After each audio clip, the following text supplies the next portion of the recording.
Your Honor, quote, what we have before the court is record evidence that conclusively establishes that OPM directed the terminations at issue. We have a very unusual circumstance where the government has not attempted to say that they factually dispute that. They've actually withdrawn the declaration by which they were attempting to dispute that. And there's no record evidence on the other side by which they have disputed this fact. The judge, I tend to agree with you on that. And the government, I believe, has tried to frustrate the judge's ability to get at the truth of what happened here, and then set forth sham declarations to a sham declaration. They withdrew it, then substituted another. That's not the way it works in the U.S. District Court, the judge says. Quote, I'm going to talk to the government about that in a minute. I had expected to have an evidentiary hearing today in which these people would testify. And if they wanted to get your people on the stand, I was going to make that happen too. It would be fair. But instead, we have been frustrated in that. The judge then says to the lawyer for the plaintiffs, quote, I'd like to hear your views on what relief should be issued today. T-O-D-A-Y, today. The lawyer, thank you, Your Honor. We are aligned in wanting that to happen as well. He spelled out T-O-D-A-Y. And so then they have a conversation, the judge and the lawyer for the plaintiffs, the lawyer who's suing the Trump administration on behalf of the fired employees. And they talk about what the fired employees who are suing the Trump administration, what they're seeking from the judge today, the kind of relief they want. They say they want a list of everybody who's been fired. They haven't been able to get that, or even an enumeration from the government of how many people have been fired. They also want people to be reinstated if they have been fired illegally. So they go through all those details. Then it's time for the Trump administration lawyer to make his side of the case. And he starts explaining to the judge that all these fired workers, the only reason they were fired is because nobody wanted them. Nobody told anybody to fire anything. There was no instructions to fire people. These are just unwanted workers. If anybody wanted them back, they surely would have been rehired by now, right? At which point the judge interjects. The judge, quote, well, maybe that's why we need an injunction that tells them to rehire them. You will not bring the people in here to be cross-examined. You are afraid to do so because you know cross-examination would reveal the truth. Trump administration lawyer tries to interject. Respectfully, the judge continues. This is the U.S. District Court. Whenever you submit declarations, those people should be submitted to cross-examination, just like the plaintiff side should be. And we get at the truth of whether your story is actually true. I tend to doubt it. I tend to doubt that you are telling me the truth whenever we hear all the evidence eventually. Why can't you bring your people in to be cross-examined or to be deposed at their convenience? I said 2 hours for Mr. Ezell. Mr. Ezell is the acting head of OPM. I said 2 hours for Mr. Ezell, a deposition at his convenience. And you withdrew his declaration rather than do that? Come on, that's a sham. The judge says, quote, go ahead. It upsets me. I want you to know that. I have been practicing or serving in this court for over 50 years, and I know how we get at the truth. And you're not helping me get at the truth. You're giving me press releases, sham documents. All right, he says, quote, I'm getting mad at you. And I shouldn't. The judge then decided in this hearing today that he wasn't going to wait to give a written ruling. He decided, you know what, I've heard enough. He decided he was going to rule from the bench today. T-O-D-A-Y, today. So he started with this, the judge, quote, on February 13th, 2025, a briefing paper from Human Resources Management at the Forest Service says this, quote, all, that's spelled A-L-L, all federal agencies, including the Department of Agriculture, were notified on February 12th by the Office of Personnel Management to terminate all employees who have not completed their probationary or trial period. That then led to the termination of a lot of people, the judge says. But one in particular I will give as an example. Leandra Bailey was a physical science information specialist in Albuquerque. In September of last year, she'd received a performance review in which she was, quote, fully successful in every category, not just some, but every category. On February 13th, she was terminated using the OPM template letter. Because in addition to directing these terminations, OPM gave a proposed letter. And the letter said, I'm reading from it, Memorandum for Leandra Bailey, February 13th, from the Director of Human Source Management at the U.S. Forest Service. This is just one sentence. Quote, the agency finds, based on your performance, that you have not demonstrated that your further employment at the agency would be in the public interest, close quote. And then the judge says, this, despite the fact that her most recent review was fully successful in every category. The judge says, now, how could it be, you might ask, that the agency could find that based on her performance when her performance had been stellar? The reason OPM wanted to put this based on performance was, at least in part, in my judgment, a gimmick. Because the law always allows you to fire somebody for performance. And the judge says this. Now, what I'm about to say is not the legal basis for what I'm going to order today, but I just want to say it. He says, quote, it is a sad day when our government would fire some good employee and say it was based on performance when they know good and well that's a lie. Excellent in all, fully, what was the phrase? I don't want to misstate it. Quote, fully successful in every category, yet they terminate her based on her performance. That should not have been done in our country.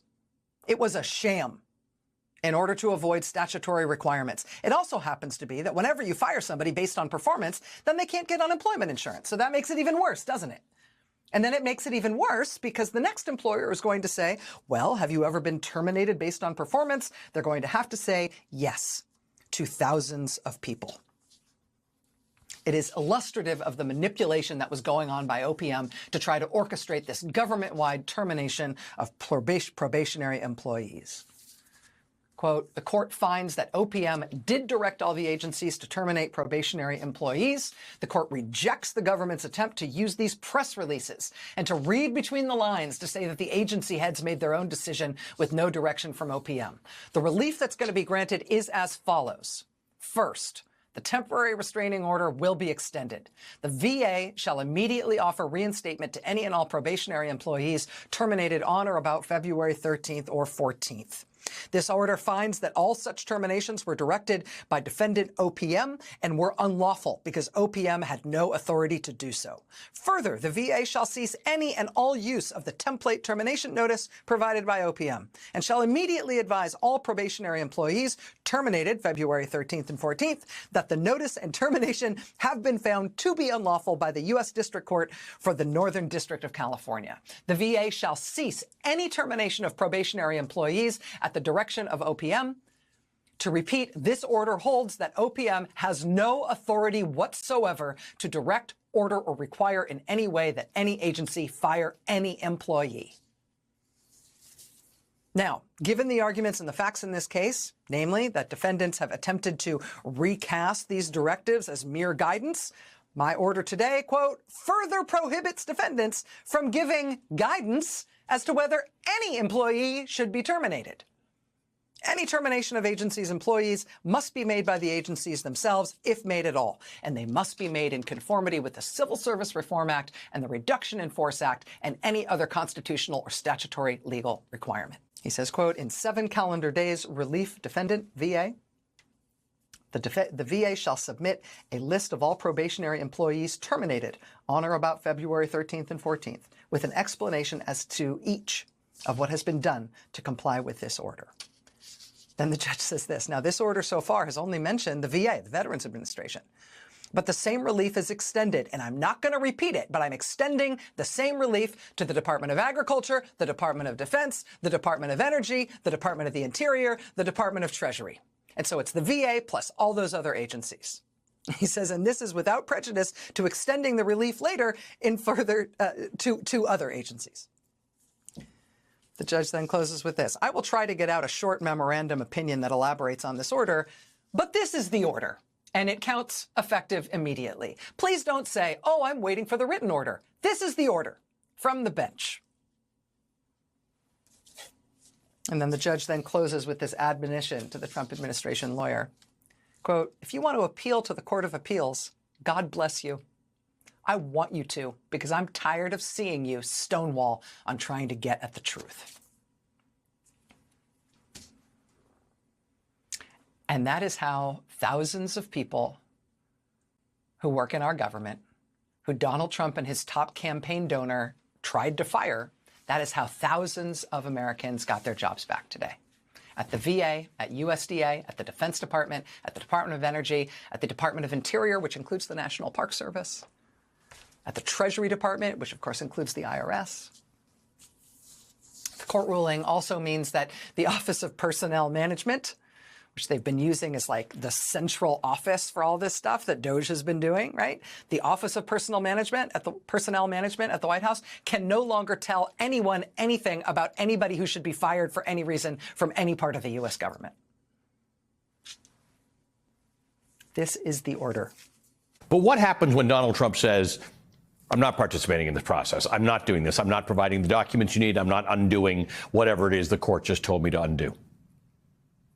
Well, the first thing to understand, Ali, is that no president in the United States, in the country's almost 250-year history, has defied a federal court order. To my knowledge, every president has followed the process for appealing a judicial order, the process that the Chief Justice referenced in his statement today. What happens? We don't know what happens.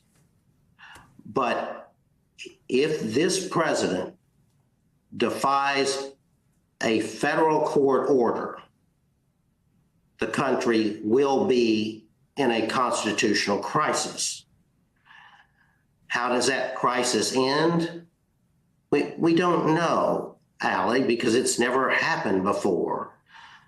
As your viewers understand, the courts are considered the least powerful branch because they control neither the purse nor the sword, and they have no effective means to enforce their orders other than by judgments of contempt that theoretically, but theoretically only, can be enforced by the marshals, of the court.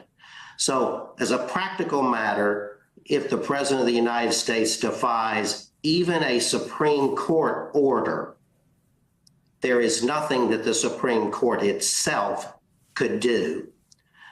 And this has been a very tempting thing for this president ever since his first term.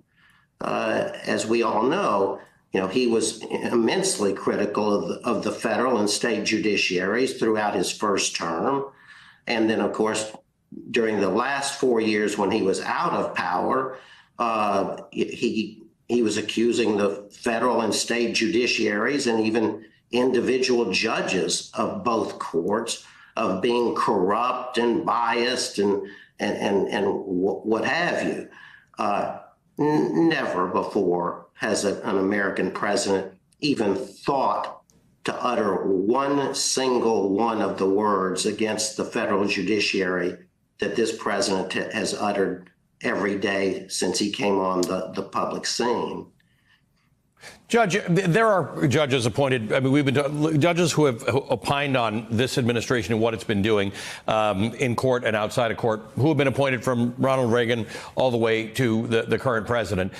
There does not seem to be a partisan split amongst conservative judges or liberal judges. Everybody seems to think that the president and this administration should follow the rule of law, and that they don't seem to be doing that. This doesn't seem to be falling along partisan lines as far as the judiciary goes.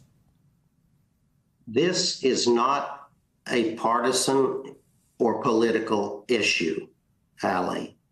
This is literally a question of law and of constitutional law, and specifically whether the President of the United States of America must abide by the law just like everyone else.